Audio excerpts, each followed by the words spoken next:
ariko uzi ko ibintu byose dukora buri muntu wese yaba pasiteri yaba mwarimu yaba shoferi yaba umukarani buri muntu wese ibintu byose dukora bizamugeraho ingaruka. ibintu dukora tuvuga bidutunge mu buzima bwa buri munsi. Umuntu wese ubaho yaba uruhinja yaba iki, umuntu wese witwageze kuri iyi si uzi ko bizamugeraho ingaruka.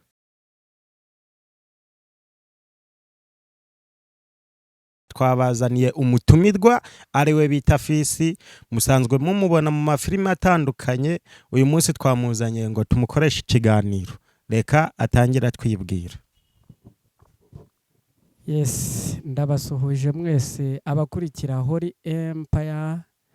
Uyu munsi nanjye nabayeho umutumirwa, ndabasuhuje bafana banjye. Imana y'amahoro ikomeze ibaho umugisha, ndabakunda. Amazina asanzwe ni Rutayomba Janvier, ariko nkabanzwe ku izina rya Fisi muri filime nyarwanda. Murakoze cyane. Burya witwa Fisi? Niryo zina ry'umukino. Rutayomba Janvier? Rutayomba Janvier ni amazina niswe n'ababyeyi, ariko Fisi nyine ni iry'akazi. Fisi ni iry'akazi. Fisi, ndagira tuganire ku bintu bya social media ziri hano hanze, ku bintu turi kugenda twumva hano hanze, ngo hari igihe umuntu akora ikintu ashyira kuri social media ariko ngo ku buryo ushobora gucana n'abafana bakagutera amabuye. Fisi, icyo kintu giterwa n'iki? Ese biri guturuka kuki? Wadusobanurira. Buriya rero nk'abantu bakoresha imbuga nkoranyambaga cyangwa se bakoresha social media, hari ibintu dushyiraho ariko mu myakirire y'abantu ntibabyakira kimwe nuko utazanezeza abantu bose. Byanze bikunze ndahita nk'uha urugero, birashoboka ko ushobora gukina filime uri umurozi muri filime. Mu buzima busanzwe ibyo bintu ntubikora, ariko wa muntu uzareba ya filime wazahita agufata mu ishusho y'ukuroga. Ariho handi mushobora guhura akaba yakwirukankana cyangwa akavuga ati dore wa murozi. Urumva rero ni karite ikiri hasi yo kuba abanyarwanda bafana iby'iwabo cyangwa se babanza bakareba n'inyigisho ziri muri ibyo bintu. Nicyo kibura, naho ubundi kariya ni akazi kandi nzi ko byigisha benshi. Ndagira tugire ikintu dukora cyagaragara neza imbere y'abanyarwanda, imbere y'abanyamahanga, mbega kuri buri umwe wese azajya yisangamo. Kuri iki kiganiro bacyita garuka. Icyo tugiye kuganiraho, garuka usubire. Ariko ndabona usigaye wambara n'isengeri, usigaye waraganguje. Mba numva icyokere kinyishe, nsigaye mfite ibintu bita ibinure, mba numva njye. Sinzi akantu kari kunjya mu isogisi nambaye uno munsi. Mbo Fisi, ndagira tuganire. Hari ikiganiro ejo bundi twakoze, abantu bakajya baca n'ibogisi bakambwira ati iki kiganiro ntabwo ari sawa, iki kiganiro kimeze gutya na gutya. Ese mbwira, ni iki twakora cyanezeza abantu nk'uko babishaka, cyangwa se nizihe nyigisho abantu bari hano hanze bashaka? Nidukora ibintu bivuga ku by'Imana, bamwe bazadutera amabuye ati bisi twabikoze neza. Iyo tuvuze ku bintu biri hano hanze mu muhanda, nabwo usanga abantu batabyishimiye. Ese nkawe usanzwe uri inzobere mu bintu byo gukina amafilime, ni iki wumva twahindura mu biganiro tugiye kujya dukora, cyangwa no muri filime tugiye kujya ducisha kuri Holy Empire? Yes, rero buriya ikintu bita gushimisha abantu cyangwa kunezeza abantu ni ikintu kitazigera kiba, kuko uyu munsi uzakora ikintu yagishime uyakinenge. Byanze bikunze wowe kereye ikintu ugiye gukora wowe ubwawe. Abazagishima nabo ngabo bazagushyigikira, abazakigaya n'ubundi ntabwo bari abantu bawe bakwiye kugukurikira, kubera yuko iki kintu wakoze nubwo wagikoze gifite icyo kigiye kwigisha rubanda nyamwinshi. Umuntu rero uzagipinga cyangwa se uzakigaya ni wa wundi utakurikiye inyigisho zirimo. Weho iyo ukereye content, ni content ukereya ukareba n'inyigisho zirimo. Byanze bikunze nkunda gutanga urugero mu byo nkora. Uyu munsi ushobora gukereya filime, hakaba harimo wenda umukobwa uri maraya, uyu munsi akaba arimo gukina ari maraya, ariko iyi filime nubwo itangiye umukobwa ari maraya, ejo hari ubutumwa buhari bw'uko yahindutse yabaye undi muntu muzima. Uzayitangira bayanze bitewe n'ibyo utangiranye nabyo, ariko izagera aho irangira bayikunze kubera yuko babonye icyo yashakaga kuvuga. Niyo mpamvu rero nakubwira ngo courage, komeza, ntuzagendere ku bintu byo kuvuga ngo ikibazagikunda ikibazacyanga, ahubwo wowe reba ibyo ngiye guha abantu bifite karite imeze iti. Wewe urebe karite ugiye guha abantu imeze ite, irigisha iki. Nibirangira numara kubona ko hari ikintu ugiye kwigisha abantu, gishyire hanze abantu bakirebe. Abazagikunda bazagikunda, abazakigaya bazakigaya, ariko uzi neza yuko hari inyigisho uhaye abantu. Ndabizi neza muri iki kinyejana ibyo uha abantu si byo bakeneye kumva, ariko bahe ibyo badakeneye kumva ariko bifite inyigisho kuri benshi. Yes, ndumva ariyo ide nashyira kuri icyo gitekerezo harumbajije. Fisi, hari igihe tujya gukora ikiganiro cyangwa gukina filime, akenshi twagize ibintu bitari byiza, sibyo? Twebwe filime akenshi dukina tugaragaza ubuzima dushobora kuba twaracemo cyangwa se tugiye gucamo. Ikiganiro dukora ni ikigaragaza twe ba nyabo imbere ya social media cyangwa se mu buzima busanzwe, sibyo? Ya, ikiganiro mperuka gukora nari nashwanye n'umukunzi wanjye, twari twashwanye, ndavuga ati wenda ninkora iki kiganiro nawe ndamubabaza. Ya, nakoze ikiganiro ndi kumwe n'abakobwa babiri tuganira ku bintu byo kubomorana kugira ndebe ko sheri wanjye yababara, ariko mbaza ngo yasubije ngo iki. Bigaragara ko muri ino minsi tugiye mu bintu biri hano inyuma ya social media cyangwa se n'imbere ya social media, abantu benshi barimo barakomereka, barimo barakomeretswa n'inkundo.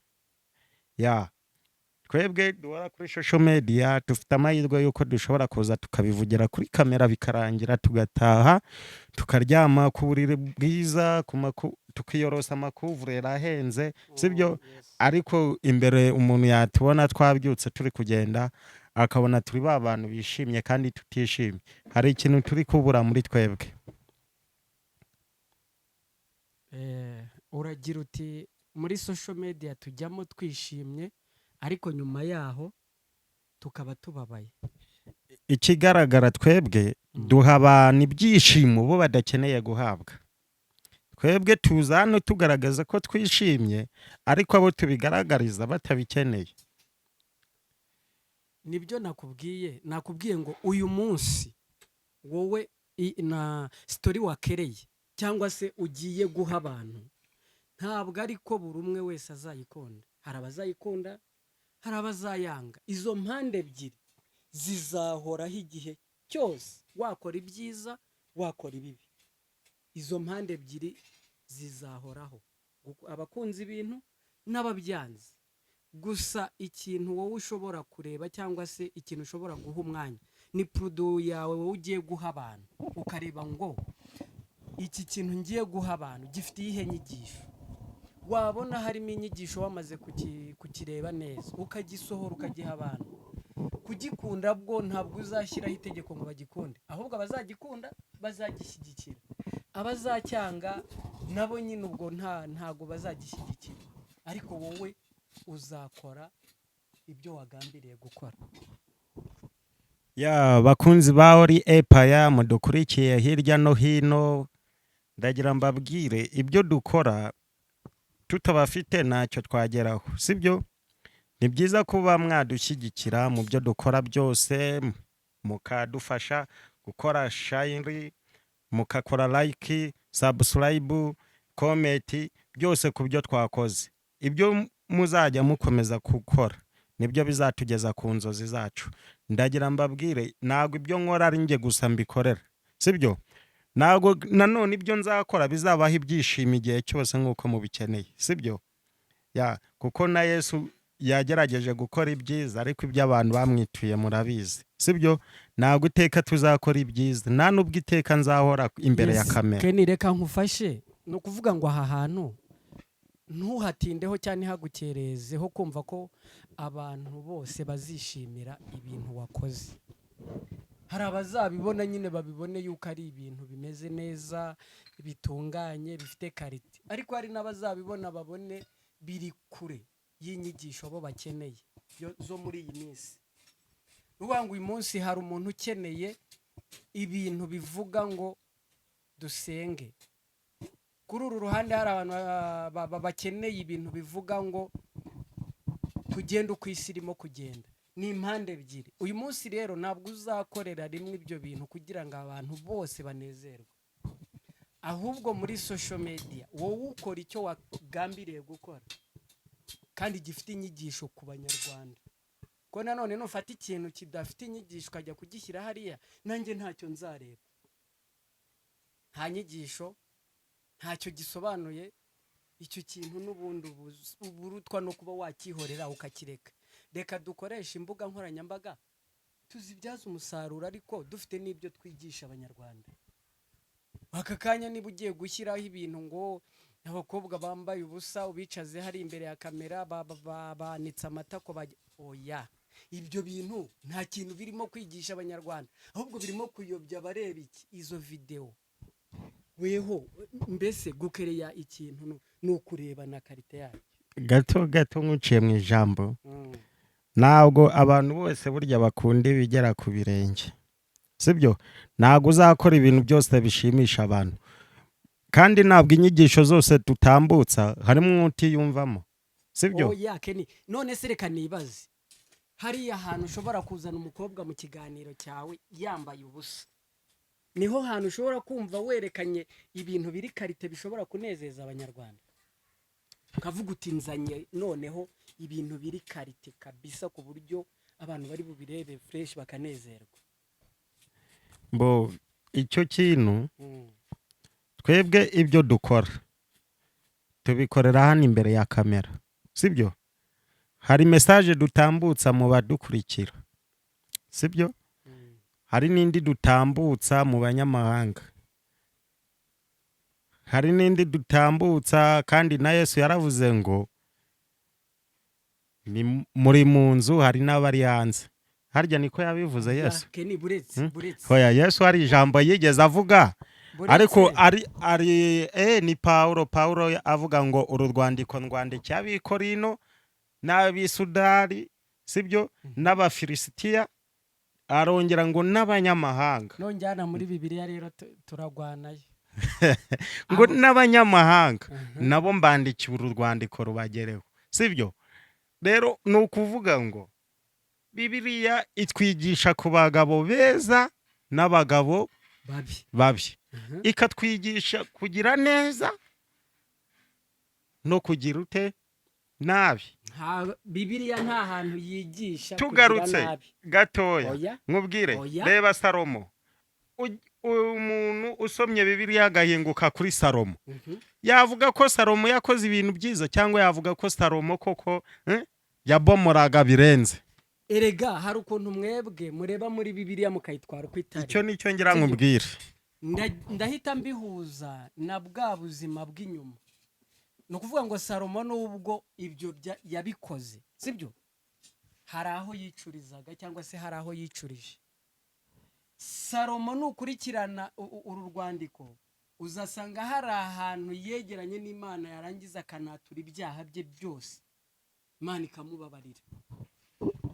Ngiye kukubwira inzandiko urajya usanga ibintu koko bikomeye, nko mu byakozwe n'intumwa, sibyo? Tukaza no mu mubwiriza. Umubwiriza ibice 4, hari ahantu handitse haravuga ngo nta muntu ugomba kuryama ari wenyine, urumva?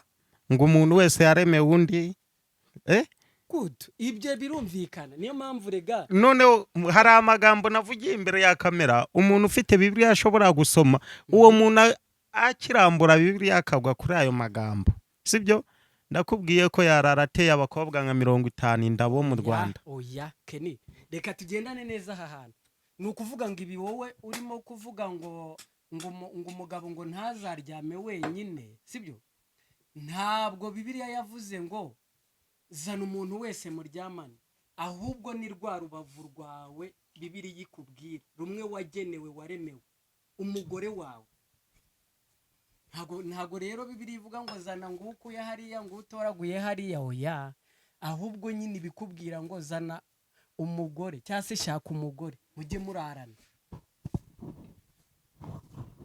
Buriya tugerageza gukora buri munsi kugira imiryango yacu ibeho yishimye inezerwe sibyo buri mugabo wese n'icyaranira cyangwa se buri muntu wese mbega uvuga ngo nyene inzira y'iterambere sibyo cyane cyane urubyiruko abajeni turi hano hanze sibyo hari byinshi tuba dukeneye sibyo ya hari byinshi ariko bidusaba guca mu buyobe bwinshi iteka bo hari uzabigeraho yaciye mu nzira yo gusenga hari n'uzabigeraho ataciye muri iyo nzira urabizi neza nshaka ngo mbwire iyo nzira yindi iri inyuma yo gusenga ashobora kunyuramo nyine kugira ngo tugendere mu murongo umwe n'abakurikiye kamera za Holy Empire bamenye ibintu turimo kuvuga n'umurongo wabyo cyangwa se naho byerekera.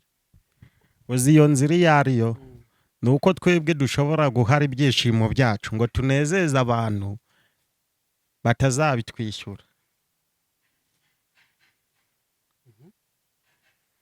Nakubwiye ngewe hari ikiganiro nagiye gukora natandukanye na sheri wanjye umva gatoya ndaje mbigeremo ndaje mbigeremo sibyo icyo kiganiro nagiye kugikora ngira mbabaze uwo twakundanaga mu egisi wanjye sibyo ariko nari nzi ko ari bubabara akanambwira ati base dusubirane ariko yagiye nka babandi sibyo bibaho ko dushobora kuba turi mu bintu tugira ngo dufite abantu turi kunezeza badukunze batwishimiye sibyo babana ibyo dukora byose kugira tubanezeze tubashimishe ugasanga tumeze nk'abari kujugunya inyuma ya Huye ibyishimo twebwe turi gutanga sibyo ni ibi ngibi nawe uzi ejo cyangwa ejo bundi itara ryawe rishobora kwaka sibyo rishobora no kuzazima sibyo ariko imbere y'ino social media turiko isi yose ishobora kubikureba cyangwa igiye kuzakumenya. reka mbanze nkubwira aha hantu wewe urimo uravuga ngo wagiye gukora ikiganiro kugira ngo ubabaze umukunzi wawe. First of all we wari ubigambiriye nanjye yari yambabaje yanyanze uretse tugendane neza tubanze duhukuri n'abantu badukurikiye bajye bumva ibyo turimo kuvuga tubihe n'umurongo. We wagiyeyo ugambiriye kubabaza umukunzi wawe ari ikintu wagambiriye niba numvishe neza no muri comment batubwire wavuze ko ikiganiro wakoze harimo abakobwa babiri ngo mwavugaga ku bintu byo kubomorana sibyo ntago icyo kintu rero cyagakwiye yuko wowe ugenda wagambiriye ko ugiye kubabaza umukunzi wawe ahubwo wakabaye wowe waragiye uvuga uti reka njye gukora ibintu bishobora kunezeza umukunzi wanjye nibura nawe anezerwe.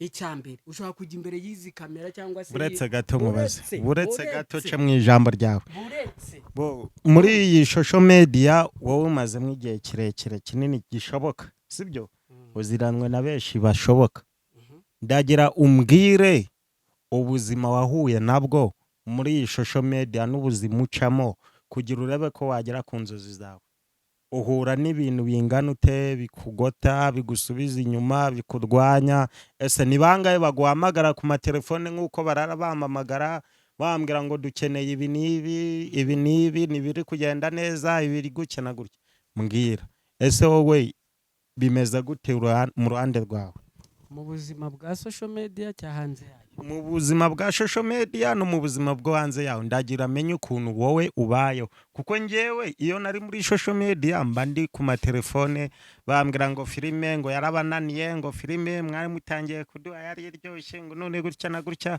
sibyo bakambwira ati ibi biganiro gutya na gutya ndagira amenye wowe ubuzima bwawe hano hanze cyangwa muri social media ese witwara gute kugira ukomeze ubicemo kandi uhagarare ukomere. Yes, reka mbanze mpere ku buzima bwa social media kuko uyu munsi niyo turimo cyane nayo turimo kuvugiraho. Ubuzima bwa social media ni ubuzima nagize ubuzima bwanjye bwose kubera yuko social media iyo uyikoresheje neza irakugaburira, iyo uyikoresheje nabi iragusenya. Ibyo bintu ubikurikira uko ari bibiri. Iyo uyikoresheje neza irakugaburira, iyo uyikoresheje nabi iragusenyera. Njye mu buzima bwa social media hari ubuzima nkoramo nkumva yuko bunyuze. Uyu munsi niba ndimo gukina filime nyikina nshishikaye nezerewe kubera ko ndabizi nakazi kampemba, nakazi kantunze, nakazi kari bungurira urukweto ipantaro nkaca kuri iyi mihanda ameze neza. Niyo mpamvu utazaza ngo usebye social media nkumva nkorohere. Ariko nanone ntabwo nzajya imbere ya kamera ngo njye kuvuga ngo urumva ngo ibintu ngo byo kubomorana ngo ejo ngo naraye aha ngo ejo bundi nararanye n'uyu. Ibyo hari abandi bantu burimo gusenya mu mutwe. Niba uzi ko ufite sheri wawe bwite ukaza kwicara imbere ya kamera ukavuga ngo ngewe ngo nararanye ngo n'umukobwa ngo bita gutya na gutya ngo buracya kandi ufite sheri, ntiwirengagize ko iki kiganiro azanakireba. Niho hahandi usanga benshi twisenyera inkundo zacu cyangwa ingo zacu kubera yuko tutakoresheje social media neza cyangwa tutikontoroye. Rero ndagira ngo nkubwire ngo ubuzima bwa social media ngewe mbukoresha uko bukwiye gukoreshwa. Iyo mbonye ngiye gutandukira ndagaruka. Ariko uzi ko ibintu byose dukora buri muntu wese yaba pasiteri, yaba mwarimu, yaba shoferi, yaba umukarani, buri muntu wese ibintu byose dukora bizamugeraho ingaruka. Ibintu dukora tuvuga bidutunge mu buzima bwa buri munsi. Umuntu wese ubaho yaba uruhinja yaba iki, umuntu wese witwageze kuri iyi si uzi ko bizamugeraho ingaruka. Ntabwo ari twe gusa tubikora, buri umwe wese ukora ikintu kugira abeho igihe kimwe uzi ko kizamugeraho ingaruka. Bro ya aho ntabwo turi bwumvikane. Ntabwo ibintu byose umuntu akora kugira ngo abeho ari ibintu bishobora kutugiraho ingaruka. Hari n'ibyo dukora bizima bishobora no kuduha iryo juru ahubwo.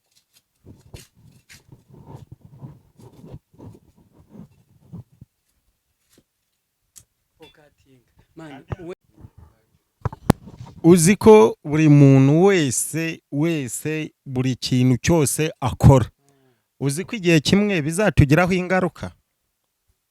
Oya, ntabwo aho hantu turi buhuze kubera yuko ibintu byose dukora dushaka ubuzima ntabwo ariko bizatugiraho ingaruka. Hari ababikora mu kuri, hari n'ababikora mu binyoma. Ni ibintu bibiri. Niba ngewe nciye mu nzira Imana yemera yuko izo nzira ari nziza ntabwo nzabibazwa, ariko ninca mu nzira zihabanye nzabibazwa. Ntabwo abantu bose rero ariko bazabazwa. Izo nizo ngaruka rero tuzahura nazo. Izo nizo ngaruka tuzahura nazo. Okay, bakunzi ba Holy Empire, twari kumwe na Fisi, yari umutumirwa wacu, agiye kubasezera, tuzahura ubutaha. Fisi gira icyo ubwira abakunzi ba Holy Empire. Yes, bakunzi ba Holy Empire rero nkomeje kubashimira kandi n'abafanizi banjye ndabakunda mbahoza ku mutima. Ndabashimiye kubwo kubana natwe muri iki kiganiro nakagaruka. Mujye mukomeza mudushyigikire, mudufashe, mukanda subscribe, like, share and comment. Ciao naho ubutaha.